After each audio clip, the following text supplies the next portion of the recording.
सीधे इस वक्त की बड़ी खबर का रुख कर रहे हैं। गुजरात में कांग्रेस का प्रचार करेंगे नीतीश कुमार। सूत्रों के हवाले से इस वक्त की बड़ी खबर, दुर्गा पूजा के बाद बनेगी प्रचार की रणनीति। सूत्रीय जानकारी दे रहे हैं। शपथ लेने के बाद, सरकार बनाने के बाद सीधे गुजरात का वो रुख कर रहे हैं। ऋषिकेश का मैं रुख कर रही हूं इस खबर के लिए। ऋषिकेश, क्या मैसेज देने की कोशिश करेंगे नीतीश कुमार गुजरात जाकर?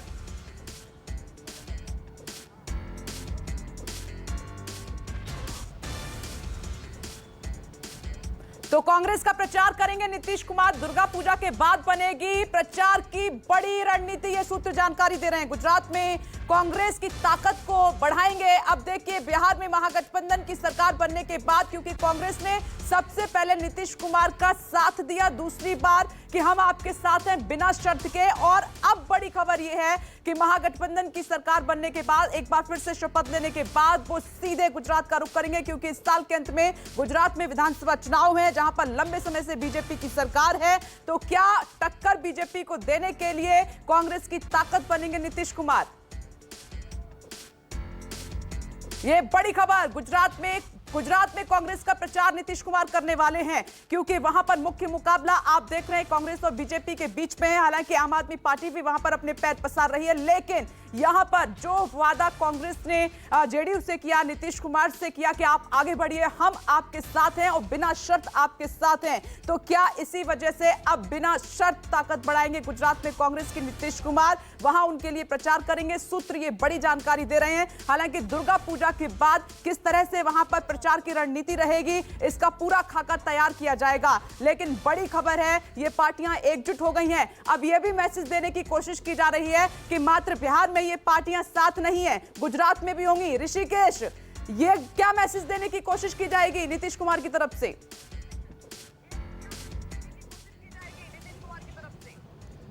देखिए विपनेश, जो हमारे सूत्र जानकारी दे रहे हैं, इस सरकार के गठन के पहले नीतीश कुमार ने अपने रणनीतिकारों के साथ बैठक की और उसमें इस बात पर चर्चा हुई कि गुजरात में तकरीबन ऐसे 40 से 50 सीटें हैं जहां पे पटेल और पाटीदार समाज का एक बड़ा वोट बैंक रहा है। और आखिर ऐसी कौन सी ऐसी वजह रही कि वहां तकरीबन 3 से 4 दशक तक वहां पटेल समुदाय के मुख्यमंत्री रहे। तो पहला जो राहुल गांधी से हमारे जो सूत्र जानकारी दे रहे हैं, जो बात हुई नीतीश कुमार की, उसमें उन्होंने कहा कि 2024 को लेकर उन्हें खास करके ज़्यादा सतर्क रहना चाहिए। और ये भी उन्होंने कहा कि जब वो आएंगे तो गुजरात के मसले पर वो बात करेंगे और गुजरात में वो विधानसभा चुनाव प्रचार करने को इच्छुक हैं। कांग्रेस के रणनीतिकारों ने भी ये रणनीति बनाई है कि आने वाले वक्त में दुर्गा पूजा के बाद, जब मंत्रिमंडल का विस्तार हो जाएगा, जब यहाँ का फार्मूला तय हो जाएगा, जब नीतीश कुमार दिल्ली जाएंगे तकरीबन 17 के बाद, ये 17 अगस्त के बाद ये बताया जा रहा है, तो वो राहुल गांधी और सोनिया गांधी से मुलाकात करेंगे और उसमें इस बात पर सहमति बनेगी, उनकी रूपरेखा बनेगी कि गुजरात के कौन कौन से इलाकों में, खास करके जो पाटीदार हैं, पटेल हैं, लोईबा हैं, उन इलाकों में नीतीश कुमार को आजमाया जाएगा। चुनाव प्रचार करेंगे कांग्रेस के लिए और कोशिश है कि पहले उनके प्रधानमंत्री के गढ़ में ही उन्हें चुनौती दी जाए। इस बात की रणनीति पर विचार हो रहा है और उस पर लगभग सहमति बन गई है। नीतीश कुमार ने हामी भर दी है। 2024 की तैयारी पूरी यहाँ पर करने की कोशिश शुरू हो रही है। 2024 की तैयारी। राजीव, इसी खबर पर आपका रुख कर रही हूँ। गुजरात की सियासत को आप अच्छे से समझते हैं, कई बार वहां का दौरा कर चुके हैं, तो नीतीश का वहां पर कांग्रेस को सपोर्ट करना गुजरात में क्या कहता है? वहां की सियासत पर कितना असर पड़ेगा और कांग्रेस को कितना वो मजबूत कर पाएंगे?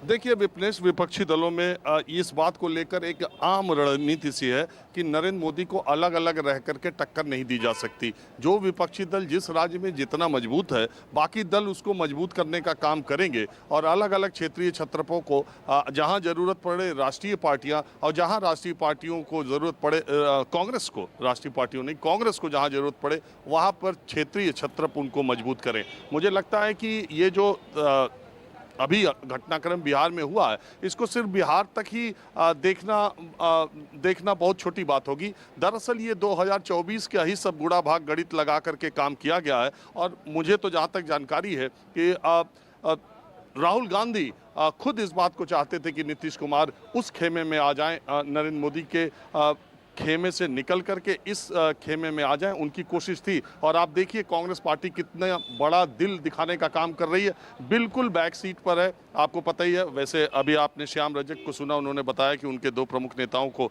कोविड है, उनके हवाले से बताया गया। तो आप देखिए तो इस तरह से ये रणनीति, मैंने कल भी ये बात कही थी, आज भी आपको ये बात कह रहा हूँ, ये कोई जेपी नड्डा के बयान से, ये कोई आरसीपी सिंह की वजह से, ये केवल इन घटनाओं की वजह से ये फेरबदल नहीं हुआ। एक दीर्घकालिक, एक लंबी रणनीति और नरेंद्र मोदी के मजबूत होते कद को, भारतीय जनता पार्टी के जो अश्वमेध यज्ञ को रोकने की आप कहिए कि 2024 की आखिरी कोशिश अगर भी आप कह सकती हैं, तो अब अगला चुनाव कहां होना है सबसे इंपॉर्टेंट और सबसे मजबूत गढ़ नरेंद्र मोदी का क्या है, बीजेपी का क्या है, पूरे देश में गुजरात है। कम्युनिस्ट पार्टी के बाद एक पार्टी ने सबसे ज्यादा समय तक कहीं पर राज किया है, तो अब अगर ये चुनाव जीत जाएगी तो उसका नाम बीजेपी होगा जो गुजरात में करेगी।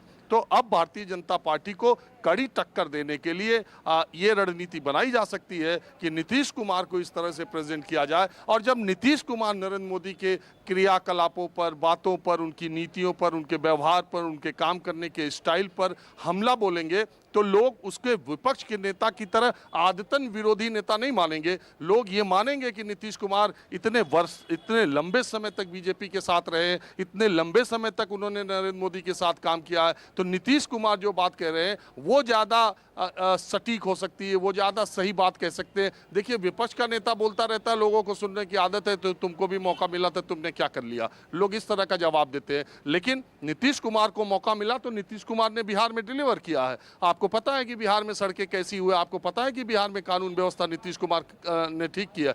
दुनिया में कोई आदमी आपको नहीं मिलेगा जो ये कह दे कि बिहार में नीतीश कुमार की सरकार ने काम नहीं किया है। आपने देखा कि तेजस्वी यादव ने भी कल ये बात कही कि काम तो किया है चाचा ने। तो काम करने वाले नेता के तौर पे नीतीश कुमार की एक पहचान बनी है, उन्होंने बिहार को बहुत हद तक पटरी पर लाने का काम किया है। तो जब नीतीश कुमार नरेंद्र मोदी पर हमला बोलेंगे तो उसका असर विपक्ष को ऐसा लगता है कि दूसरे नेताओं के बोलने से ज्यादा होगा। इसलिए मुझे लगता है कि अब आने वाले जो भी विधानसभा चुनाव है 2024 के पहले, उसमें विपक्ष की ये रणनीति होगी कि नीतीश कुमार को उनका भरपूर उपयोग किया जाए और उनके जरिए से विपक्ष नहीं, नरेंद्र मोदी के खिलाफ की जो ताकतें हैं वो एकजुट हो, क्योंकि अलग अलग लड़कर के सबने देख लिया और अलग लड़के देख भी लेंगे, साथ लड़कर खूब रणनीति बना के भी लड़ेंगे तो पता नहीं कितना लड़ पाएंगे, ये समय बताएगा। लेकिन ये जरूर है कि एक बार मैं ऐसे मजाकिया तौर पे मैं कह दूं, मैंने विपक्ष के एक नेता से कहा कि बीजेपी को हरा पाना बहुत मुश्किल है, जिस तरह की तैयारी बीजेपी करती है आप लोगों के बस का मुझे दिखाई नहीं देता है। तो उस नेता ने कहा, तो क्या करें, सियासत छोड़ के परचून की दुकान खोल लें क्या? राजनीति हमको भी करनी है, रणनीति हमको भी बनानी है, हम भी लड़ते रहेंगे। इंदिरा गांधी से लोगों ने लड़ा, हम नरेंद्र मोदी से लड़ेंगे। तो यही सवाल है, रणनीति तो बनाएंगे, सियासत करना है, राजनेता है तो अपनी रणनीति बनाते रहेंगे। जनता क्या जवाब देगी आने वाला वक्त बताएगा। राजीव, आप सही कह रहे हैं, राजनीति बहुत ही दिलचस्प है। ये रणनीति सिर्फ आज की नहीं है, अगले 2 साल की बन रही है। धनंजय गिरी साहब, नीतीश कुमार बिहार तक सीमित नहीं है, गुजरात पहुंच रहे हैं, बीजेपी के गढ़ में पहुंच रहे हैं, जहां कांग्रेस के लिए प्रचार करेंगे। विपनेश जी, अरब के एक बड़े आलिम जुनैद ने कहा है कि जिन्हें खुद की खबर नहीं है वो खुदा का पता बताते हैं। बिहार में तीसरे नंबर की पार्टी का दंश झेल रहे नीतीश कुमार, कभी इसके कंधे कभी उसके कंधे सवार, अपने बल पर कभी चुनाव नहीं जीते, अगर अपने बल पर चुनाव जीते 2 सीट पे आउट। ये उनकी खुद की हकीकत है। आप परसेप्शन चाहे जितना भी बड़ा क्रिएट कर लें, सत्ता में तो देश लगातार के बने हुए यशस्वी हैं। प्रधानमंत्री नरेंद्र मोदी के तुलना में आज देश में कहीं कोई खड़ा नहीं हो सकता। नीतीश कुमार की क्या बिसात है। नीतीश कुमार जी की पूरी राजनीति आप देख लें, नीतीश जी हाथ मिलाते हैं, दिल नहीं मिलाते हैं।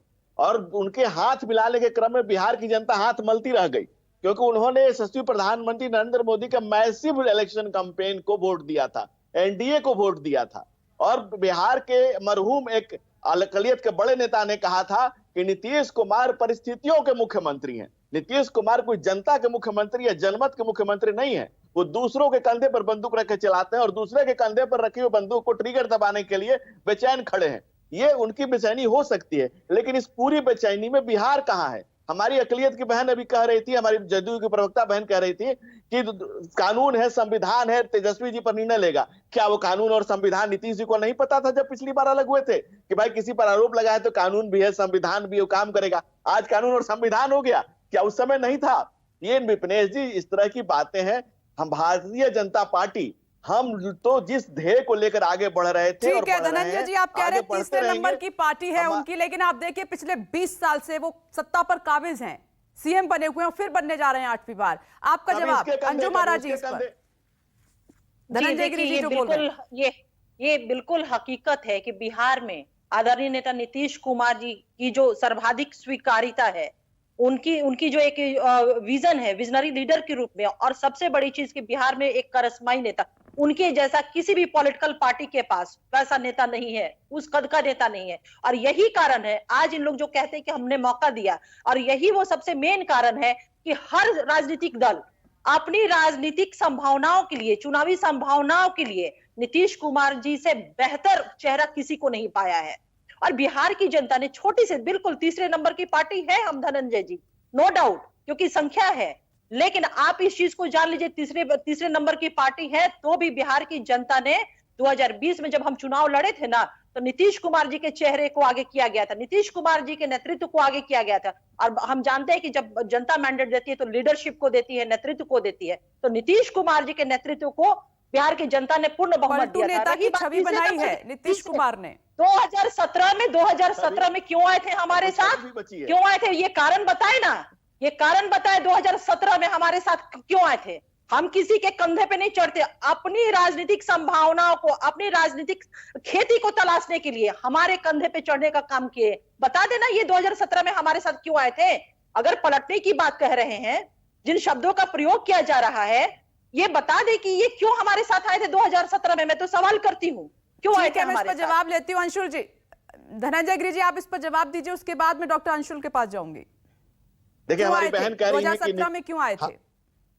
देखिए गए भी वही थे, आए भी वही थे, ना हम गए ना हम आए, वो अपनी मर्जी से गए और प्रताड़ित होके आए, वो अपनी मर्जी से गए और अपनी मर्जी से आए। हमारी सरकार, लेकिन क्या से क्या हो गए देखते देखते, कल वो जाकर के राजभवन से निकले और राबड़ी देवी के आवास में चले गए। पहले उनकी ऐसी दुर्दशा नहीं हुई थी। गलत बयान न दे, गलत बयान न जिनके दे। यहाँ से आए और जिनके यहाँ गए, उन लोगों ने उनका कितना सम्मान किया। पलटू चाचा नाम किसने दिया? आदरणीय तेजस्वी जी ने दिया। लालू यादव ने क्या कहा कि नीतीश के पेट में दांत है। आदरणीय लालू यादव ने क्या ट्वीट किया था कि नीतीश कुमार सांप है, 2 साल में केचुल छोड़ते हैं। हम सब ये सब बातें इन कह सब नहीं की सकते। राजनीति में कोई अहमियत नहीं है धनंजय गिरि जी, आप समझते हैं। जहां सत्ता बनाने का मौका मिलता है पार्टियां पिछला सब कुछ भूल जाती हैं, उसमें बीजेपी भी शामिल है। डॉक्टर अंशुल जी मैं आपके पास आ रही हूँ। नीतीश कांग्रेस के लिए गुजरात में प्रचार करने की योजना बना रहे हैं, जाएंगे आपके लिए प्रचार करेंगे, तो क्या ये माना जाए 2024 में वो विपक्ष का नेता होंगे?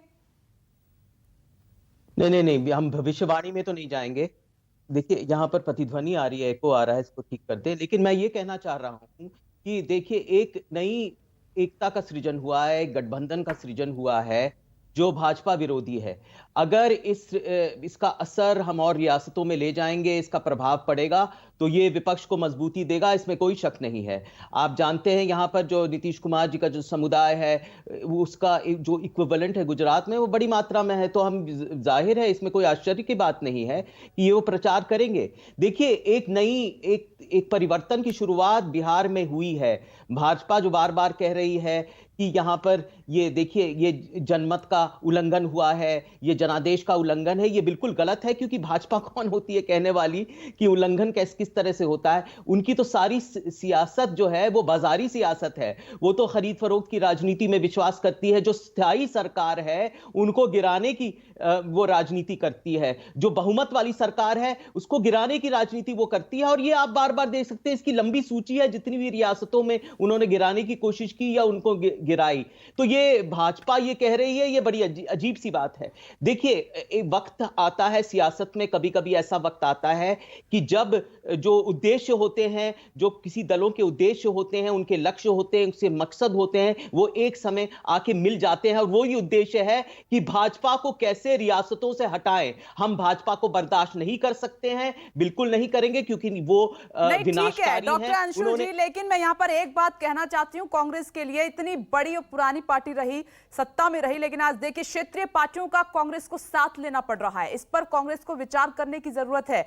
सभी मेहमान हमारे साथ बने हुए हैं, मुझे एक छोटा सा ब्रेक लेना होगा। सबसे बड़ी टीम के साथ आज भी इस बदलाव पर बड़ी कवरेज नॉनस्टॉप जारी रहेगी। छोटा सा ब्रेक।